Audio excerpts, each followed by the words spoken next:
اور جب میں بیمار ہوتا ہوں تو وہی مجھے شفا دیتا ہے۔ اور ایوب کو یاد کیجیے جب اس نے اپنے رب کو پکارا کہ مجھے تکلیف پہنچی ہے اور تو سب رحم کرنے والوں سے زیادہ رحم کرنے والا ہے، تو ہم نے اس کی دعا قبول کر لی۔ پھر جو کچھ اسے تکلیف تھی وہ ہم نے دور کر دی، اور ہم نے اسے اس کے اہل و عیال اور ان کی مانند ان کے ساتھ مزید بھی اپنے پاس سے بطور رحمت عطا کیے اور عبادت کرنے والوں کے لیے نصیحت کے طور پر۔ ایوب علیہ السلام اللہ سبحانہ تعالیٰ کے برگزیدہ نبی تھے۔ اللہ تعالیٰ کی طرف سے ان پر ایسی شدید آزمائش آئی کہ وہ بہت لمبی بیماری میں مبتلا ہو گئے، اور اس کی وجہ سے ان کے اہل و عیال بھی ان سے جدا ہو گئے، یا یہ بھی کہا جاتا ہے کہ وہ فوت ہو گئے، مال مویشی بھی ہلاک ہو گئے۔ لیکن ایوب علیہ السلام نے ہر مصیبت پر صبر کیا، اپنے رب پر بھروسہ کیا، کوئی شکوہ نہیں کیا، کوئی واویلا نہیں کیا، کوئی شکایت نہیں کی۔ جب تکلیف حد سے بڑھ گئی تو انہوں نے اللہ تعالیٰ سے دعا کی، اے میرے رب، مجھے بیماری لگ گئی ہے اور تو رحم کرنے والوں میں سب سے زیادہ رحم کرنے والا ہے۔ تو اللہ سبحانہ وتعالیٰ نے ان پر اپنی رحمت نازل کی، ان کی دعا قبول فرمائی اور حکم دیا کہ زمین پر اپنا پاؤں مارو۔ انہوں نے پاؤں مارا تو ٹھنڈے پانی کا چشمہ نمودار ہو گیا۔ حکم ہوا کہ اسے پیو اور اس سے غسل کرو۔ وہ مبارک پانی پینے اور اس پانی کے ساتھ غسل کرنے سے ان کی ساری بیماری دور ہو گئی، یعنی پانی ان کے لیے شفا کا باعث بن گیا اللہ کے اذن سے، اور وہ پوری طرح صحت مند ہو گئے۔ اللہ تعالیٰ نے انہیں ان کے گھر والے بھی عطا فرما دیے اور اتنے ہی اور بھی دے دیے۔ وَأَيُّوبَ إِذْ نَادَىٰ رَبَّهُ، اور ایوب کو یاد کیجیے علیہ السلام جب اس نے اپنے رب کو پکارا۔ ندا کا لفظ ہے، نادا۔ ندا کہتے ہیں بلند آواز سے پکارنے کو، یعنی ایک دعا ہوتی ہے جو ہم چپ کے مانگتے، جیسے زکریا علیہ السلام نے مانگی، اذ نادا ربہ نداء خفیہ۔ وہاں ندا کا لفظ ہے لیکن نداء خفیہ یعنی ایسی پکار تھی جو کہ چپ کے تھی، لیکن یہاں پر صرف ندا کا لفظ ہے، نادا کا لفظ ہے۔ تو انہوں نے اپنے رب کو پکارا۔ دونوں طرح پکارنا چاہیے، دل ہی دل میں، چپ کے اور بلند آواز سے بھی۔ رب ہر طرح سنتا ہے۔ کیا پکار کے کہا؟ انی مسنی الضر، یا رب مجھے تکلیف پہنچی ہے۔ در سے مراد انسان کی جسمانی بدحالی ہے، بیماری، لاغری، بڑھاپا، یہ سب چیزیں در میں آتی ہیں۔ وانت ارحم الراحمین، اور آپ سب رحم کرنے والوں میں سب سے بڑھ کر رحم کرنے والے ہیں۔ کتنا خوبصورت انداز ہے پکارنے کا، دعا کرنے کا۔ مختصر الفاظ ہے، کوئی لمبی چوڑی باتیں نہیں ہیں، چند لفظ ہیں لیکن بڑے ہی جامع لفظ، اور کسی چیز کا مطالبہ بھی نہیں کیا، صرف رحم کی درخواست کی، یعنی اللہ تعالیٰ کی رحم کا ایک طرح سے واسطہ دیا۔ وانت ارحم الراحمین۔ تو کیا ہوا نتیجہ؟ فاستجبنا لہ، ہم نے اس کی دعا قبول کر لی، اس کی گریہ وزاری قبول کر لی۔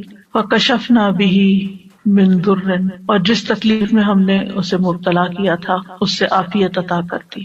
وآتیناہ اہلہ ومثلہم معہم، اور جس طرح انہیں پہلے اللہ تعالیٰ نے اہل و عیال اور مال و دولت اور صحت اور عافیت عطا کی تھی، وہ سب چیزیں اللہ تعالیٰ نے لوٹا دی، بلکہ اور بھی زیادہ عطا کی، اور دنیا کی نعمتوں کے ساتھ اس صبر پر آخرت کے بڑے اجر و ثواب کا بھی وعدہ کیا۔ اللہ تعالیٰ نے ایک دوسرے مقام پر ایوب علیہ السلام کے صبر کی تعریف کی ہے، انا وجدناہ صابرا نعم العبد انہ اواب، بے شک ہم نے اسے صابر پایا۔ اللہ نے گواہی دے دی کہ وہ صبر کرنے والے تھے۔ ہم صبر بھی کرتے تو بعض اوقات ایسی تکلیف میں ہوتے ہیں کہ سوچتے ہیں پتہ نہیں یہ بھی صبر ہے یا نہیں، یعنی ہمارا صبر بھی صبر ہے یا نہیں، اس میں بھی ڈاؤٹ ہو جاتا ہے۔ تو اللہ سبحانہ تعالیٰ نے ان کے صبر کو مان لیا کہ صابر ہیں۔ نعم العبد، کتنا اچھا بندہ۔ تو اس سے پتہ چلتا ہے کہ صبر کرنے والا، غم سے گزرنے والا جب صبر کرتا ہے تو اللہ تعالیٰ کا محبوب بن جاتا ہے، اور ساتھ ہی یقیناً وہ بہت رجوع کرنے والا تھا۔ یعنی اس کا یہ مطلب نہیں کہ پہلی دفعہ وہ دعا کر رہے تھے یا پہلی دفعہ وہ رب کی طرف انہوں نے رغبت کی تھی اتنے سال کی بیماری گزار کر، اور پہلے انہوں نے کبھی نہیں پکارا تھا۔ انہ اواب، وہ بہت زیادہ رجوع کرنے والے تھے رب کی طرف، بہت زیادہ اپنے رب کو پکارنے والے تھے۔ پھر فرمایا رحمتا من عندنا، انہوں نے ارحم الراحمین کہا تو یہاں پر اللہ تعالیٰ نے ان کو اپنی رحمت سے نوازا، رحمتا من عندنا، اپنے پاس سے رحمت عطا کی۔ اور یہ رحمت کیا تھی؟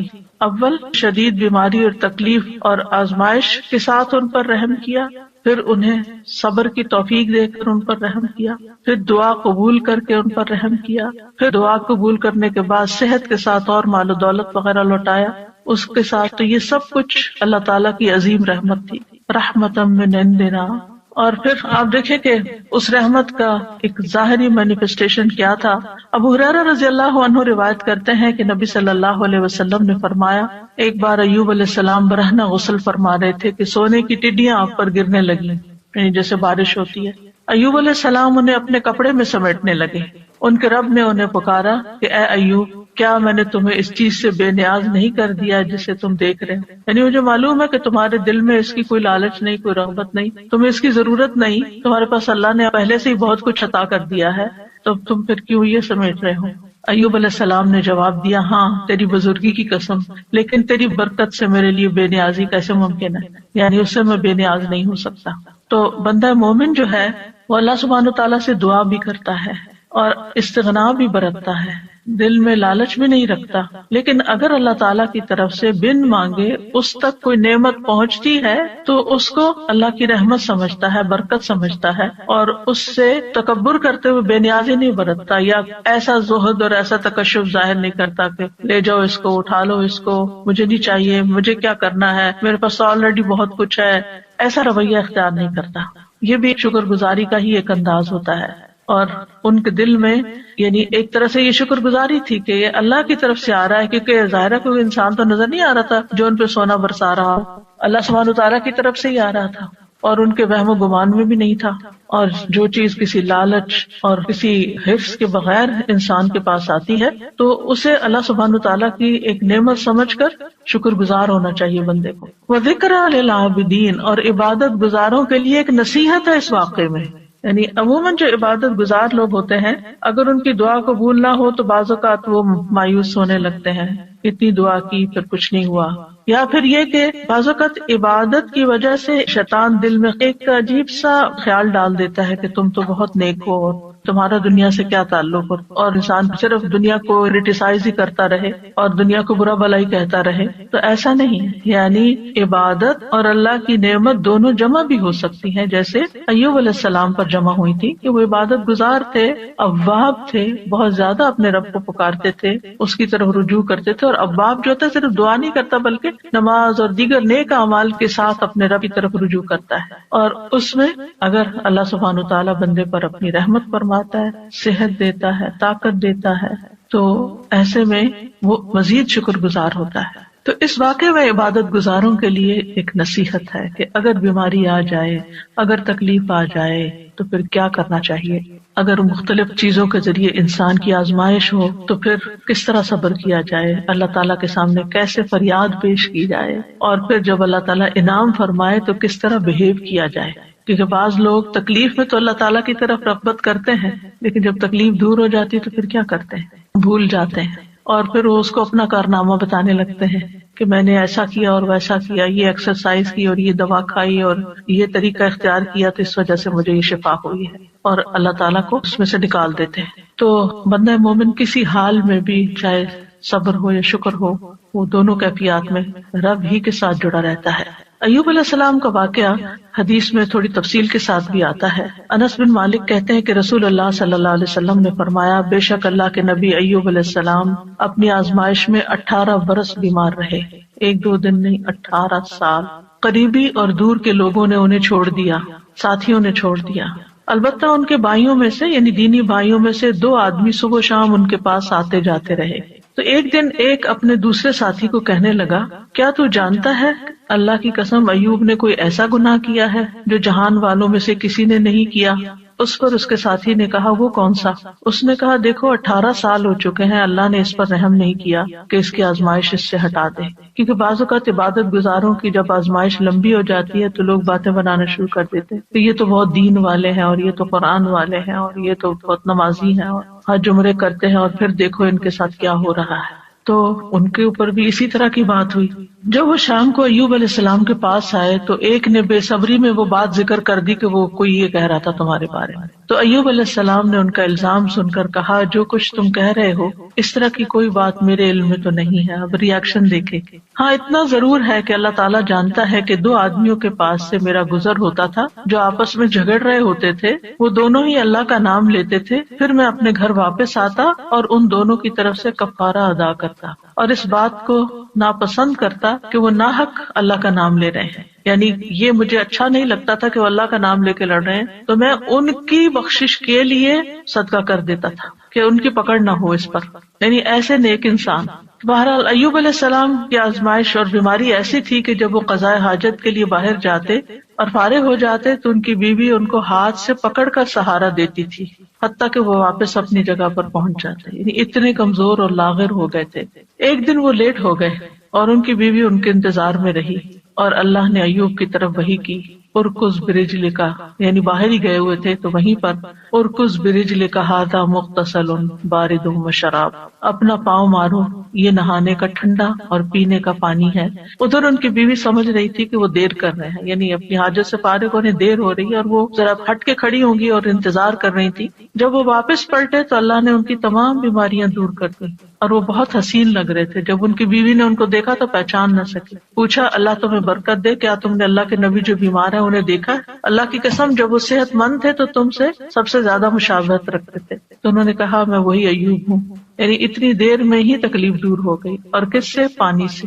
ایوب علیہ السلام کے 2 کھلیان تھے، ایک گندم کا تھا اور ایک جو کا۔ اللہ نے اس پر 2 بادل بھیجے، ایک بادل گندم والے کھلیان پر آ کر سونا برسانے لگا حتیٰ کہ وہ سونا بہنے لگا، اور دوسرا جو کے کھلیان پہ آ کے چاندی برسانے لگا یہاں تک کہ چاندی بہنے لگی۔ اس طرح اللہ نے ان کو مال بھی دیا اور دولت کثیر بھی دی، یعنی ان کی نعمتیں پہلے سے بھی زیادہ ہو گئی، اگرچہ 18 سال کی آزمائش تھی۔ اس دوران وہ اللہ کے نبی بھی رہے، یعنی اللہ تعالیٰ نے اس بیماری کے باوجود ان سے ان کی ذمہ داری نہیں لی بلکہ اس کو ادا کرتے رہے۔ اور ایک وفادار بیوی تھی اور 2 دینی ساتھی تھے جو آتے جاتے تھے، باقی سب چھوڑ گئے تھے۔ چونکہ اس کے آخر میں آیا ہے کہ ذکر للعابدین، اس کہانی میں، اس واقعے میں عبادت گزاروں کے لیے، نیک لوگوں کے لیے ایک بڑی نصیحت ہے کہ اگر تکلیف آئے اور آزمائش آئے تو پھر کرتے کیا ہیں۔ اس سے یہ بھی پتہ چلتا ہے کہ آزمائش نبی اور غیر نبی دونوں پر آ سکتی، کیونکہ ہمارے ذہن میں یہ خیال ہوتا ہے کہ جو نیک لوگ ہیں ان پر آزمائش نہیں آ سکتی، نہیں، سب پر آ سکتی۔ انبیاء بھی آزمائے جاتے ہیں، بلکہ انبیاء کی آزمائش زیادہ ہوتی ہے، اور پھر جو ان سے قریب تر ہوتے ہیں، یعنی جتنے جتنے نیک ہوتے ہیں اس کے مطابق۔ اور پھر یہ ہے کہ جب تکلیف آئے تو وابالہ کرنے کی بجائے انسان کو صبر سے کام لینا چاہیے، اور پھر یہ کہ اللہ تعالیٰ دعا قبول کرتا ہے جب انسان اللہ کے خوبصورت ناموں یا صفات کے ساتھ گریہ وزاری کرتا ہے، اس سے مصیبت دور ہوتی ہے، اور مصیبت آنے پر اس کے گزر جانے کا انتظار کرنا چاہیے، اور انسان کو حوصلے میں رہنا چاہیے کہ آج تک جتنی تکلیفیں آئی سب چلی گئی، یہ بھی ایک وقت آئے گا تو چلی جائے گی، کوئی بھی مصیبت ہمیشہ کے لیے نہیں باقی رہتی۔ اور یہ بھی یاد رہے کہ جو شخص تکلیف پر صبر کرتا ہے اللہ تعالیٰ اس کو دنیا میں بھی انعام سے نوازتا ہے، اور آخرت کا اجر تو اس کے لیے لکھا ہی جاتا ہے۔ اور ہمیشہ انسان اپنے آپ کو اس تکلیف کے وقت یاد دہانی کراتا رہے کہ فَإِنَّ مَعَ الْعُسْرِ يُسْرًا، إِنَّ مَعَ الْعُسْرِ يُسْرًا، بے شک ہر مشکل کے ساتھ ایک آسانی ہے، بے شک اسی مشکل کے ساتھ ایک اور آسانی ہے۔ رسول اللہ صلی اللہ علیہ وسلم نے فرمایا مدد صبر کے ساتھ اور کشادگی تنگی کے ساتھ، اور بے شک ہر مشکل کے ساتھ ایک آسانی ہے، بے شک اسی مشکل کے ساتھ ایک اور آسانی۔ بس انسان کی نگاہیں ہوں جو اس آسانی کو ڈھونڈنے والی ہوں، صرف انسان تکلیف پر نظر نہ رکھے بلکہ اس کے ساتھ انسان کو جو مزید چیزیں غور و فکر کرنے، سوچنے اور سمجھنے اور اپنے عمل میں تبدیلی لانے کا ایک موقع ملا ہے، اللہ کی طرف سے توفیق ملی ہے، اس کو بھی انسان ضرور ذہن میں رکھے۔ دوسری آیت جو ہے وہ ہے وَإِذَا مَرِضْتُ فَهُوَ يَشْفِينِ، اور جب میں بیمار ہوتا ہوں تو وہی مجھے شفا دیتا ہے۔ یعنی بیماری میں انسان کو اس چیز کا یقین رکھنا چاہیے کہ شفا صرف اللہ کے ہاتھ میں، اور وہ شفا دے تو پانی کے ساتھ بھی دے دیتا ہے۔ یہ دعا اور یہ قول ابراہیم علیہ السلام کا ہے جو قرآن مجید میں آیا ہے۔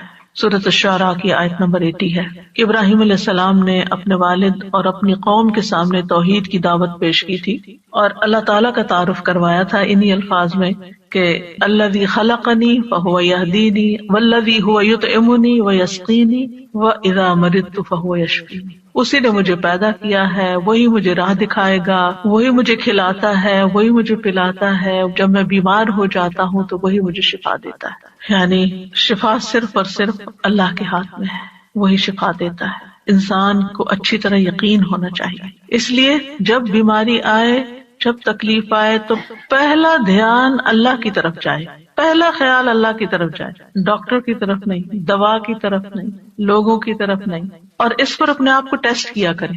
اگر کہیں چوٹ لگتی ہے، اگر کہیں درد ہوتی ہے، اگر کہیں کوئی بھی چیز پیش آتی ہے، ایک دم گلا پکڑا جاتا ہے، کچھ تو کیا خیال آتا ہے کہ اس سے نجات اور خلاصی کیسے ہوگی؟ اب کیا کروں؟ کیونکہ انسان فوراً اس کا توڑ سوچتا ہے نا کہ یہ مشکل آ گئی، اب اس کا توڑ کیا ہو، اب میں کیا کروں؟ تو سب سے پہلے اللہ سے دعا، اللہ تعالیٰ کا نام بھی شافی، یہاں شافی کہہ کے پکار سکتے ہیں، اللہ شفا تیرے ہاتھ میں، یا رب تو مجھے شفا دے. جو اپنی زبان میں، عربی میں، اردو میں، انگلش میں، جس میں بھی پہلے اللہ کو پکارے، اللہ تو اس کی صحت کے اسباب پیدا کرتے، تو یہ آسانی پیدا کر دے. حضرت عائشہ کہتی ہیں کہ رسول اللہ صلی اللہ علیہ وسلم دم کرتے ہوئے یہ دعا پڑھا کرتے تھے، امسح البأس رب الناس بیدک الشفاء لا یکشف الکرب الا انت. اے لوگوں کے رب، تکلیف کو دور کر دے، شفا تو تیرے ہی ہاتھ میں ہے، تیرے سوا اس کو دور کرنے والا اور کوئی نہیں. کیونکہ تکلیف ہمارے عقیدہ توحید کو بھی آزماتی ہے، اس کی بھی آزمائش کے لیے آتی. تو جب انسان کہتا ہے کہ صرف اللہ ہی کر سکتا ہے اور وہی سبب پیدا کرے گا اور باقی سب اسباب ہے، دوا ہو یا دعا ہو یا پھر کوئی ڈاکٹر کی یا کسی انسان کی مدد ہو، یہ سب وسائل ہیں، یہ اسباب ہیں، یہ وسائل ہیں، جبکہ اس کو دور کرنے کی طاقت صرف اللہ میں ہے، کرتا وہی ہے. تو آپ دیکھیے کہ ابراہیم علیہ السلام کا یہ ادب ہے، اور وہ کہتے ہیں کہ بیماری اور شفا دونوں اللہ ہی کی طرف سے ہیں، لیکن بیمار ہونے کی نسبت انہوں نے اپنی طرف کی ہے کہ جب میں بیمار ہوتا ہوں، یعنی بیمار کرتا تو اللہ، لیکن جب میں بیمار ہوتا ہوں فہو یشفین، تو وہ مجھے شفا دیتا ہے. یعنی اگرچہ خیر اور شر دونوں کا خالق اللہ ہے، لیکن شر کی نسبت اپنی طرف کی ہے اور خیر کی نسبت اللہ تعالیٰ کی طرف کی ہے. کہا جاتا ہے نا کہ تندرستی 1000 نعمت ہے. واقعی تندرستی اور صحت اللہ تعالیٰ کی بہت بڑی نعمت ہے. نبی صلی اللہ علیہ وسلم نے فرمایا 2 نعمتیں ایسی ہیں جن کے بارے میں اکثر لوگ خسارے میں ڈالے گئے ہیں، تندرستی اور فراغت، فرصت. یعنی آپ کے پاس وقت ہوتا ہے، آپ بہت زیادہ کاموں میں دبے ہوئے نہیں ہیں، ڈوبے ہوئے نہیں ہیں، لیکن لوگ اس وقت سے فائدہ نہیں اٹھاتے، صحت سے فائدہ نہیں اٹھاتے، اور اسی طرح فراغت سے صحیح فائدہ نہیں اٹھاتے، حتیٰ کہ بیماری اور بڑھاپے کے منہ میں جا پڑتے ہیں جب وہ پھر کچھ کرنے کے قابل نہیں رہتے. اور ہمیں یہ بھی حکم دیا گیا ہے کہ ہم صحت کی حفاظت کریں، اپنے جسم پر ناروا بوجھ نہ ڈالیں. عبداللہ ابن عمرو ابن العاص کہتے ہیں نبی صلی اللہ علیہ وسلم کو میرے بارے میں یہ بات پہنچی کہ میں مسلسل روزے رکھتا ہوں اور رات بھر نماز پڑھتا ہوں، دن کو روزہ رات کو نماز، نہ کھانا نہ نیند، یعنی بہت کم دونوں چیزیں. تو آپ نے میری طرف پیغام بھیجا کہ ملاقات کے لیے حاضر ہوں، تو میں نے آپ سے ملاقات کی. آپ نے فرمایا کیا مجھے یہ خبر نہیں دی گئی کہ تم روزے رکھتے اور افطار نہیں کرتے اور رات بھر نماز پڑھتے رہتے ہو؟ یعنی مجھے یہ معلوم ہے، یہ نہیں بتایا کس نے بتایا کیا، یعنی مجھے یہ اطلاع پہنچی ہے، کنفرم کرو یہ ایسے ہی ہے. تو جب انہوں نے کہا کہ ہاں، تو آپ نے فرمایا تم اس طرح نہ کرو، کیونکہ تمہاری آنکھوں کا بھی تم پر حق ہے، تمہارے نفس کا بھی تم پر حق ہے، تمہاری بیوی کا بھی تم پر حق ہے.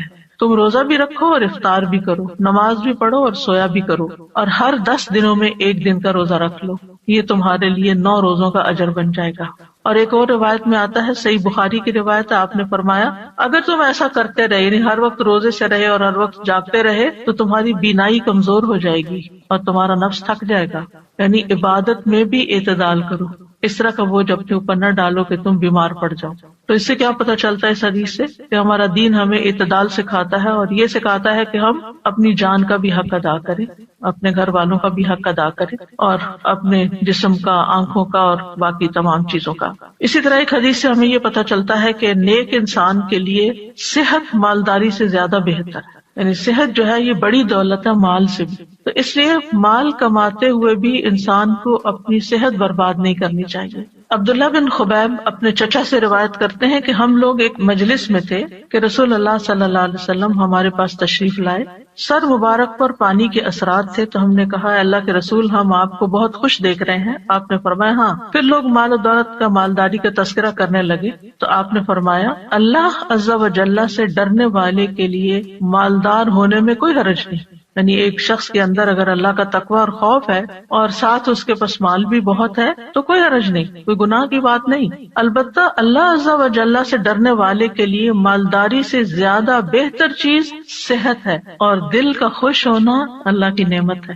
یعنی اگر انسان صحت مند ہے اور اس کے دل میں بھی اطمینان ہے اور وہ خوش ہے تو یہ بہت بڑی نعمت ہے. آج آپ دیکھیں کہ بعض لوگ دنیاوی اعتبار سے بہت کامیابیاں حاصل کر لیتے ہیں، بڑے بڑے ریکارڈ توڑ لیتے ہیں، لیکن پھر کیا ہوتا ہے اس کے بعد جو ایک دم ڈپریشن کا شکار ہوتا ہے. آج ہی میں ایک نیوز دیکھ رہی تھی تو اس میں ایک بہت ہی مشہور کھلاڑی ہے، بے شمار اس کے فینز ہیں، نام میں نہیں لوں گی، لیکن اس نے کہا کہ میں کھیل رہا تھا اور کھیلتے کھیلتے میں گول کر رہا تھا اور ایک دم مجھ پہ ڈپریشن کا اٹیک ہوا اور اس کے بعد میں پیچھے پیچھے پیچھے پیچھے گرتا چلا گیا. یعنی ساری دنیا اس کی طرح لک فارورڈ کر رہی ہے اور اس کو دیکھ کے خوش ہو رہی ہے اور تالیاں بجا رہی ہے، اور اس پر لمحے کے لمحے میں آن کی آن میں ایک ایسی آزمائش آتی ہے، اچانک اس کے اوپر ایک ایسی بیماری آ جاتی ہے، تو ہمیں نہیں پتا، کسی لمحے کا نہیں پتا کہ کس وقت ہمارے ساتھ کیا ہو جائے. لہٰذا اگر اللہ نے ہمیں اطمینان قلب نصیب کیا ہے تو اس وقت پھر اس نے اپنی ذہنی حالت اور پھر کس طرح اس نے پبلکلی اس کو ایکسپٹ کیا کہ میں بیمار ہوں، اور لوگ اس کو ماننے کو تیار نہیں.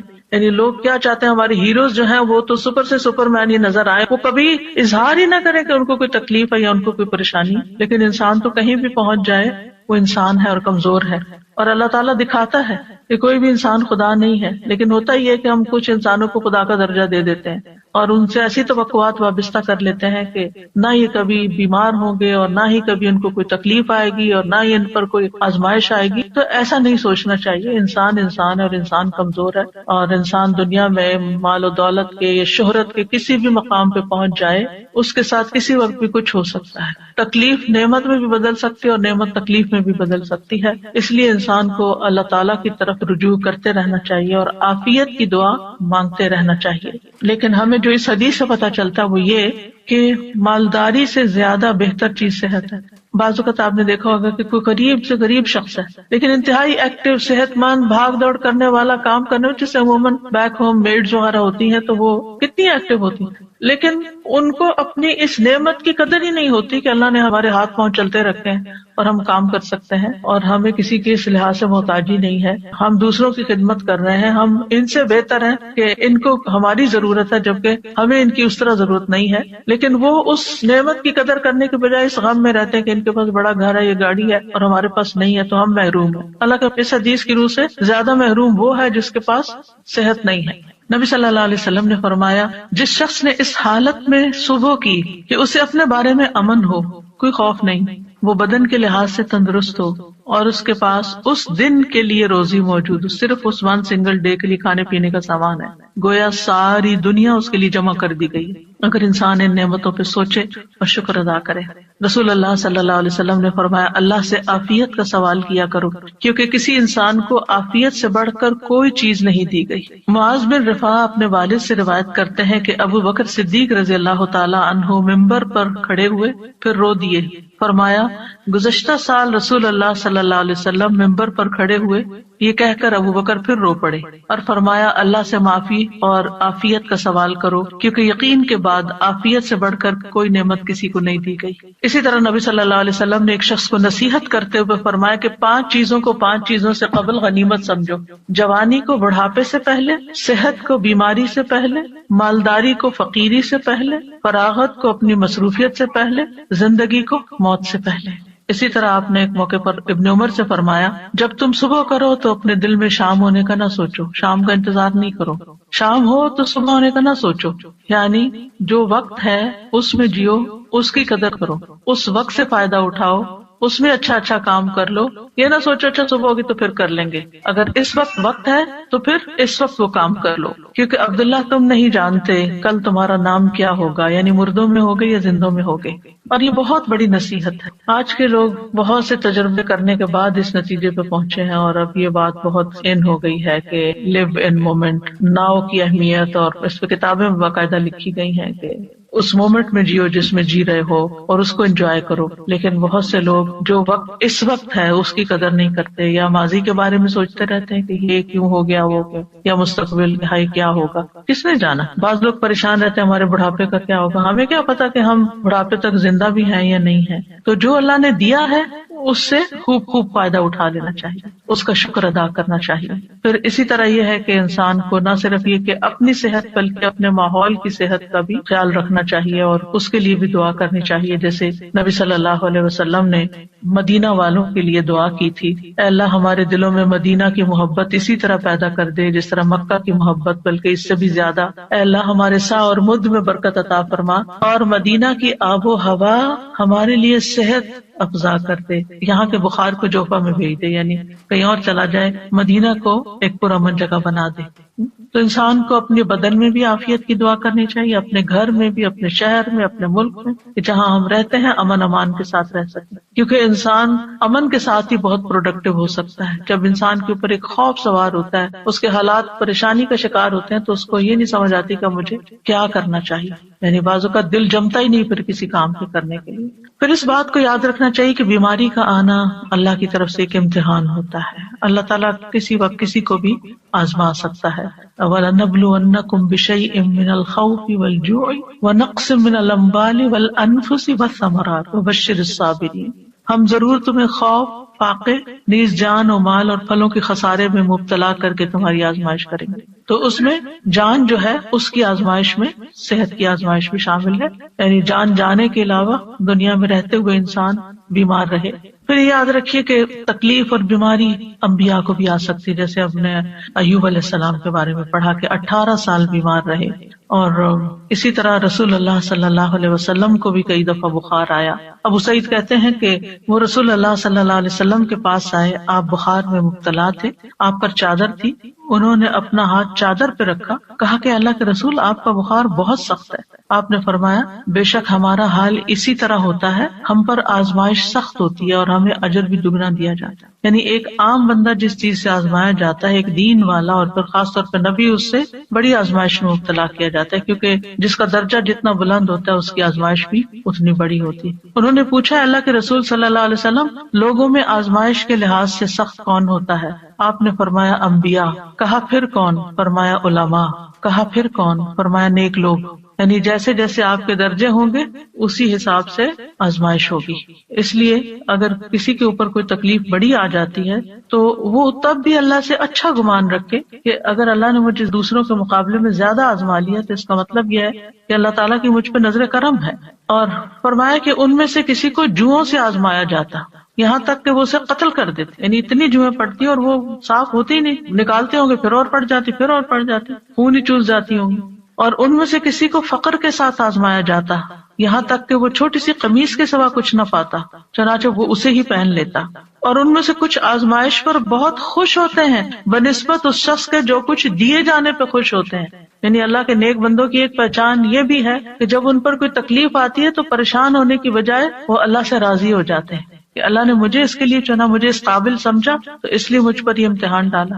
یعنی عافیت تو مانگنی چاہیے، لیکن مانگنے کے باوجود اگر اللہ تعالیٰ آزما لیتا ہے تو ناراضگی کی کوئی گنجائش نہیں۔ مثلاً ایک انسان نیک کام کر رہا ہوتا ہے لیکن ابھی اس کا وہ درجہ نہیں اونچا گیا، وہ گراف ابھی نیچے ہی ہے، کہ یکایک ایسی مصیبت آتی ہے کہ جس پہ صبر کی وجہ سے وہ اعلیٰ ترین درجے پہ پہنچ جاتا ہے، اور اگر وہ صبر نہیں کرتا تو پہلے سے بھی نیچے آ جاتا ہے۔ انبیاء کو 2 آدمیوں کے برابر بخار ہوتا ہے۔ پھر آپ دیکھیے کہ مسلمان کو جب کوئی کانٹا بھی چبھتا ہے تو پھر اس کے ذریعے اللہ تعالیٰ اس کے گناہوں کو ایسے دور کرتا ہے جیسے سوکھے درخت سے پتے جھڑ کے اس کو صاف کر دیتے ہیں۔ مریض کے لیے خوشخبریاں بھی ہیں، اب اپنی کوئی نہ کوئی بیماری تکلیف یاد کر لی، کیونکہ آج کل تو ہر شخص کسی نہ کسی بیماری میں کہیں نہ کہیں مبتلا رہتا ہی ہے، اور وہ بہت بودر بھی کرتی ہے بعض اوقات کہ کب میری جان چھوٹے گی اس سے، اور یہ کیوں ہے، اور مجھے اتنی دوا کھانی پڑتی ہے، اور باقی لوگ بغیر دواؤں کے بھاگے دوڑے پھرتے ہیں۔ تو انسان بلا وجہ اپنے اوپر ایک شیطانی وسوسوں کی وجہ سے بوجھ محسوس کرنے لگتا ہے، لیکن یاد رکھیے کہ اللہ تعالیٰ جس کے ساتھ بھلائی کا ارادہ کرتا ہے اس کو مصیبت میں مبتلا کر دیتا ہے۔ یہ صحیح بخاری کی روایت ہے، من یرد اللہ بہ خیرا یصب منہ، کیونکہ اس تکلیف اور اس آزمائش اور اس سپن کے اندر سے گزر کے بندہ نکھر جاتا ہے یا پھر پلٹ جاتا ہے۔ تو یہ جو نکھار ہے نا، اور یہ چمکاؤ جو ہے انسان کے دل کے اندر اور انسان کی پرسنالٹی میں، یہ مشکل سے گزر کر ہی آتا ہے۔ ام سلمہ کہتی ہیں کہ میں نے رسول اللہ صلی اللہ علیہ وسلم کو فرماتے ہوئے سنا، جب اللہ بندے کو کسی مصیبت کے ساتھ آزماتا ہے اور وہ اپنی حالت اور کیفیت کی بنا پر اسے ناپسند کرتا ہے تو اللہ تعالیٰ اس تکلیف کو اس کے گناہوں کا کفارہ اور اسے پاک کرنے کا سبب بنا دیتا ہے، جب تک کہ وہ لاحق ہونے والی تکلیف کو اللہ کے علاوہ کسی اور در پر پیش نہیں کرتا، یعنی اسے دور کرنے کے لیے غیر اللہ کو نہیں پکارتا، اللہ ہی کو پکارتا، اللہ ہی سے دعائیں مانگتا ہے۔ تو مومن کو تو ایک کانٹا بھی چپ جائے تو اس پر بھی اللہ سبحانہ و تعالیٰ اس کا گناہ معاف کر دیتا ہے۔ ابو سعید کہتے ہیں کہ آدمی نے رسول اللہ صلی اللہ علیہ وسلم سے پوچھا کہ ہمیں جو بیماریاں لگتی ہیں یہ بتائیے کہ ان پر ہمارے لیے کیا ہے؟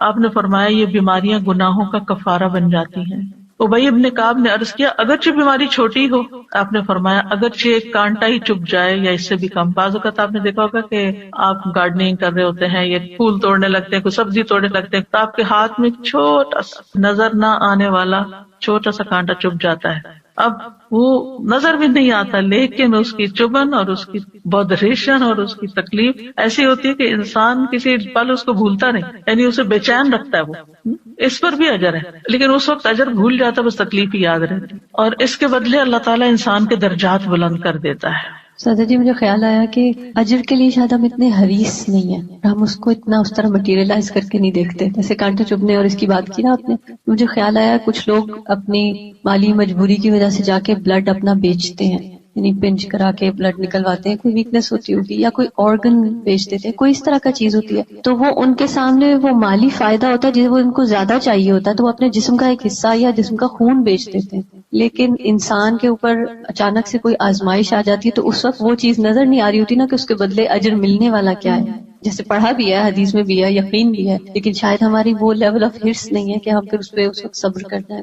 اصل میں جب آخرت کو سامنے رکھ کے انسان جیتا ہے نا تو چیزیں اور طرح نظر آتی ہیں، پھر ہر چیز کے بارے میں انسان مختلف طریقے سے سوچتا ہے، نگاہ ہی بدل جاتی ہے. وہ آزمائشوں کو مختلف طرح دیکھتا ہے، وہ نعمتوں کو مختلف طرح دیکھتا ہے، وہ مال کو کسی اور طرح دیکھتا ہے، وہ زندگی کے منصوبے کسی اور طرح بناتا ہے، اس کی پلاننگ کچھ اور ہوتی ہے، پورا پرسپیکٹو چینج ہو جاتا ہے. سادہ جی ہم نے اکثر دیکھا ہے جب ہم مریض کے پاس ہوتے ہیں اور ہم کس قسم کی باتیں کر رہے ہوتے ہیں، کئی لوگوں کو تو مریض کی عیادت کے آداب بھی نہیں آتے اور الٹا ان کو وہ ڈی موٹیویٹ کر کے اٹھتے ہیں کئی مرتبہ. تو یہ اس قسم کی باتیں جو ہیں اگر ہم کہیں لکھ لیں اور کہیں لے جائیں، میں بلکہ کتاب نکال کے رکھی تھی کہ میں ساتھ لے کر آؤں گی، کیونکہ یہ جو میں آپ کو بتا رہی ہوں اس کا بہت سا مٹیریل اس کے اندر موجود ہے. یعنی یہ کتاب جو ہے اس میں اسی طرح ریسرچ کر کے یہ ساری احادیث اور پھر آیات دعائیں وغیرہ جمع کی گئی تھی کہ جب بھی کوئی بیمار ہو تو اس کو تحفہ دے دیا جائے، وہ بیٹھ کے پڑھتا رہے اور کم از کم اس کی پریشانی دور ہو. مجھے جب کسی کا پتہ چلتا ہے تو میں اس کو ریکمینڈ کرتی ہوں کہ یہ کم از کم پہلے 2-3 صفحے جو ہے نا وہ تو ضرور پڑھ لو، کیونکہ اس میں یہ خوشخبریاں اور یہ ساری چیزیں کہ بیماری کیوں آتی ہے اور کیا کرنا چاہیے. کیونکہ اگر انسان کو یہ بات سمجھ آ جائے نا کہ میں نے اس میں اب آ تو گئی آنے والی چیز، وہ تو نہیں ٹال سکتا، اب تو وہ اپنے وقت کے ساتھ ہی جائے گی، تو کم از کم ایک حوصلہ بلند ہو جاتا ہے، اس کا مرائل بلند ہو جاتا ہے، اس کی سوچ بدل جاتی ہے، وہ اتنا مزریبل نہیں ہوتا، وہ اتنا سیلف پٹی کا شکار نہیں ہوتا، صبر کرنا آ جاتا ہے جو کہ اس وقت کی ضرورت ہوتی ہے. پھر وزٹنگ دا سک، اس میں اگر آپ جا رہے ہیں تو آپ بیمار کے اوپر کیا پڑھ کے دم کریں. اس کے بڑے بڑے حرف بھی ہیں، ٹرانسلیٹریشن بھی ہے اور ٹرانسلیشن بھی ہے، اور خوبصورت پھول بھی ہے کہ جب کہیں رکھی ہوئی ہو تو دیکھ دیکھ کے خوش ہوتے رہیں. تو اس سے حوصلہ ہوتا ہے، تسلی ہوتی ہے. یعنی بیماری کا تعلق بھی بہت زیادہ سوچ کے ساتھ ہوتا ہے. کسی بھی مشکل کے وقت اگر آپ کی سوچ پازیٹو ہے نا تو آپ کے لیے وہ تکلیف ہلکی ہو جائے گی. وہ اچانک اٹیک تو ہوتا ہے، آپ ہرٹ ہوتے ہیں، لیکن پھر آپ اس سے فوراً نکل آتے ہیں. مریض کے احکام یہ ہر بندے کے پاس ہونی چاہیے. بیمار ہوں تو فوراً ہی نکالیں. اور پھر اس میں کچھ فقہی چیزیں بھی ہیں، یعنی کہ وضو کیسے کریں، تیمم کیسے کب کریں، اور طریقہ تیمم کا، اور نماز کی رخصت کھڑے ہو کے نہیں تو بیٹھ کے کیسے پڑھیں، لیٹ کے کیسے پڑھیں، اور پھر اس روزے کے بارے میں، پھر اگر حج میں کچھ چیزیں ہو جائیں ایسی تو پھر کیا کریں، اور پھر وینٹیلیٹر کے اوپر یا خودکشی والے کے ساتھ کیا کریں، پھر کچھ مسنون چیزیں جو ہیں، اور پھر آخر میں اس میں بھی دعائیں ہیں. یہ دعائیں جو اس میں ہیں اس کے اندر بھی آخر میں ڈالی ہوئی ہیں، کیونکہ بعض اوقات انسان کو اپنے پہ دم خود کرنا ہوتا ہے یا کسی اور پہ کرنا ہے، یا پھر عافیت کی دعائیں ہیں تو وہ ساری اکٹھی کر دی گئی. اس کے علاوہ یہ حسن صحت کتاب جو ہے، بیسیکلی جو میرا جینا میرا مرنا ہے، اس کتاب کا جو پہلا چیپٹر تھا حسن صحت کے بارے میں، اس کو جب میں نے پڑھایا تو تھوڑا الیبوریٹ کیا تھا اور نئی چیزیں اس میں ڈالی تھی. تو الحمدللہ اس میں بھی بہت سی ایسی چیزیں. تو یہ کتابیں ہر گھر میں ہونی چاہیے تاکہ اللہ نہ کرے کہ کوئی تکلیف میں ہو یا بیمار ہو تو اس وقت انسان ان کو پڑھ لے. میں نے تو اپنے دائیں ہاتھ کے پاس رکھی ہوئی ہے تاکہ وقتاً فوقتاً پڑھ کے اپنی سوچوں کا علاج بندہ کرتا رہے، اپنا مورال بہتر کرتا رہے. کیونکہ بیماری تو بیماری ہوتی ہے، لیکن اس کے اندر جو پریشانی اور جو نیگیٹو تھنکنگ اور شیطان کے وساوس وہ انسان کو زیادہ بیمار کر دیتے ہیں. اور جب انسان کو یہ ہوتا ہے کہ بیماری اللہ کی رضا کا سبب بھی بن جاتی ہے تو انسان کے لیے حوصلہ ہو جاتا ہے. وہ کیلنڈر بھی اسی مقصد کے لیے بنایا تھا کہ ڈاکٹرز کی ٹیبل پر ہو، کیونکہ ہوتا یہ ہے کہ جب ڈاکٹر کی ٹیبل پہ کوئی چیز بھی رکھی ہوتی ہے نا تو مریض جب بیٹھا ہوتا ہے تو ادھر ادھر کچھ نہ کچھ پڑھتا رہتا ہے. تو اس دن کا ڈیٹ بھی ہو اور پھر ساتھ وہ حدیث بھی پڑھ لیں. میں نے رکھا ہوا مین روم میں، اس کو بدلتی رہتی ہوں، آتے جاتے پڑھتے رہتے ہیں. بالکل. تو یہ چھوٹی چھوٹی چیزیں ہیں جو انسان کو مشکل وقت میں ایک ریمائنڈر دیتی ہیں اور انسان کو فائدہ ہوتا ہے اور تکلیف آسان ہو جاتی ہے اور پھر گزر بھی جاتی ہے، پتہ بھی نہیں چلتا. سر جی، میں سوچ رہی تھی کہ حضرت ایوب کے صبر کی تو مثال ہے ہی، لیکن اس کے ساتھ ان کی جو بیوی تھی، وہ جو تیماردار تھی، ان کی اولین، ان کا اپنا صبر اور ان کا حوصلہ اور ان کی ہمت افزائی حضرت ایوب کو کرواتے رہنا. ہم سب ان لوگوں کے لیے جو تیمارداری کرتے ہیں کسی نہ کسی حوالے سے، کسی نہ کسی بیمار شخص کی، تو کتنا ضروری ہے کہ اس کی امید کبھی نہ توڑیں. میں ایک موٹیویشنل اسپیکر کا ایک چھوٹا سا کلپ تھا، وہ سن رہی تھی، وہ ڈاکٹر بھی ہیں، تو وہ بتا رہے تھے کہ ایک بہت ہی سیویئر قسم کا کینسر کا پیشنٹ تھا، جس کو ملٹیپل کینسرز ہوتے گئے، وہ بار بار اپنے ڈاکٹر سے یہ پوچھتا تھا کہ میں کب تک سروائیو کروں گا، میں اور کتنا جی سکتا ہوں. تو ہر بار اس کو یہ کہتے کہ کوئی نہیں، آپ بالکل ٹھیک ہو جائیں گے، کوئی مسئلہ نہیں ہے، آپ کو بیماری آپ کی دور ہو جائے گی. اور وہ ٹھیک ہو جاتا تھا، اس کا وہ کینسر دور ہو جاتا تھا. لیکن ایک وقت ایسا آیا کہ جب وہ ڈاکٹر جو تھے ان کے منہ سے بس اب یہ نکل گیا کہ بس اب آپ دعا کیجئے، اب ہم کچھ نہیں کر سکتے. یعنی اس کی امید ختم ہو گئی، اور وہ اس کی امید کا ختم ہونا تھا کہ وہ خود بھی ختم ہو گیا. تو واقعی یہ امید اور حوصلہ دلاتے رہنا بہت بڑی چیز ہوتی ہے. اور پھر یہ کہ مریض کے جو لواحقین ہوتے ہیں ان کو بھی حوصلہ دلانا. مجھے یاد ہے کہ میری والدہ ہاسپٹل میں ڈیتھ بیڈ پہ تھی اور ان کے ٹیسٹ بھی ہو رہے تھے، تو ایک ینگ ڈاکٹر مجھے یاد ہے کہ وہ آیا اور اس نے ساری ریڈنگز دیکھی اور ہم لوگ بیٹھے ہوئے تھے، تو وہ کہتا ہے یہ بھی ٹھیک ہے، ان کا یہ بھی ٹھیک ہے، یہ بھی ٹھیک ہے، یہ بھی ٹھیک ہے، آپ بالکل فکر نہیں کریں. حالانکہ مجھے نظر آ رہا تھا کہ وہ سروائیو نہیں کر رہی، لیکن مجھے بہت اچھا لگا کہ ایسے موقع پر بھی حوصلہ دلانا، کیونکہ پریشانی تو انسان کو ہوتی ہے لیکن دل خوش ہو جاتا ہے نا تھوڑی دیر کے لیے. اچھا ساری ریڈنگز ٹھیک آ رہی ہیں تو بس ٹھیک ہے. بالکل اسی طرح سے میں اپنے والد صاحب کا ایک شیئر کرنا چاہوں گی کہ جب انہیں ڈائگنوز ہوا تھا کہ انہیں کینسر ہے، اور وہ ماشاءاللہ کافی ایجڈ بھی تھے، لیکن ان کی تھرو آؤٹ دا لائف ان کی صحت ماشاءاللہ قابل رشک کی رہی. اس ٹائم پہ وہ واک کیا کرتے تھے جب پاکستان میں کسی کا کوئی کانسیپٹ بھی نہیں تھا کہ واک کرتے ہیں. تو ڈاکٹرز کے بعد جب گئے تو ڈاکٹرز نے کہا، ینگ ڈاکٹرز تھے، اور انہوں نے کہا کہ ہمیں آپ سے موٹیویشن ملتی ہے کہ آپ ریڈی ہیں کیمو کروانے کے لیے بھی. حالانکہ ان کی جو ایج تھی وہ ریکمینڈ نہیں کرتے تھے. تو میرے ابا جی کہتے تھے کہ نہیں الحمدللہ میں کر سکتا ہوں. اور مجھے ایک دفعہ جب ان کا فون کال یہاں پر آیا، کیونکہ جب میں انہیں کال کرتی تھی تو شاید وہ نہیں مجھے مل رہے تھے، اور جب وہ مجھے کال کرتے تھے تو میں نہیں مل رہی تھی، تو میرے پاس ان کا ریکارڈنگ میں آیا کہ بیٹے پنجابی میں انہوں نے مجھے کہا کہ میں تمہارا ابو سرور احمد بات کر رہا ہوں، اور تم میرے لیے پریشان نہ ہونا، میں اللہ کی رضا پہ راضی ہوں، اور میں ساری زندگی بہت اچھی گزری الحمدللہ، اور مجھے کوئی شکوہ کسی سے نہیں، تو میں فیس کروں گا اس کو. اور وہ اس سے کافی بہتر بھی ہو گئے الحمدللہ. لیکن ایک وقت تھا کہ پھر جانا ہی تھا، جو ہمیں نظر آ رہا تھا کہ اب یہ نہیں رہیں گے. تو میں نے انہیں کہا کہ ابا جی آپ مجھے کچھ لکھ کے تھے کہ مجھے پتا تھا کہ اب یہ نہیں رہیں گے. تو انہوں نے مجھے کہا کہ بیٹا میرا قلم ساتھ نہیں دیتا، ہاتھ ساتھ نہیں دیتا. تو میں نے کہا نہیں آپ مجھے کچھ لکھ کے دیں. تو انہوں نے مجھے ایک چھوٹا سا لیٹر لکھ کے دیا، جس میں میں محسوس کر رہی تھی کہ ان کا ہاتھ کانپ رہا ہے اور ان کا قلم واقعی ساتھ نہیں دیتا، لیکن اس میں جو دعائیں تھیں وہ میرے دل پہ لکھی ہوئی ہیں. الحمدللہ اللہ پاک ان سب کی مغفرت کرے، ہمیں ان کے لیے صدقہ جاریہ بنا دے.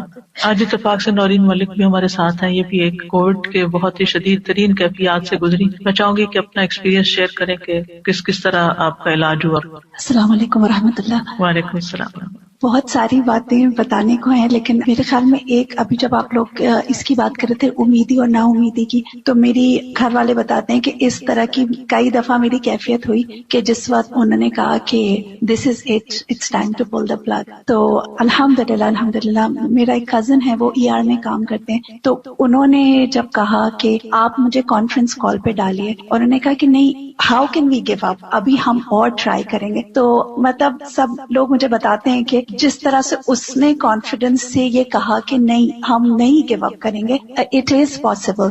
حالانکہ وہ جو ٹیم تھی انہوں نے پورے گھر والوں کو بلا لیا تھا، اور انہوں نے کہا تھا کہ آپ کو جس کو بلانا ہے، جس کو کرنا ہے آپ بلا لیجئے، اب there is nothing more that we can do. تو یہ میرا یہ والا جو کزن تھا، اس نے کہا نہیں how can you just give up like that. ہم اللہ تعالیٰ سے امید کرتے ہیں اور ہم ابھی بھی کوئی نہ کوئی تو حل ڈھونڈیں گے. تو میرے خیال میں جو یہ ساری بات ہو رہی ہے نا کہ دا پازیٹیوٹی، ایک پرسن کی پازیٹیوٹی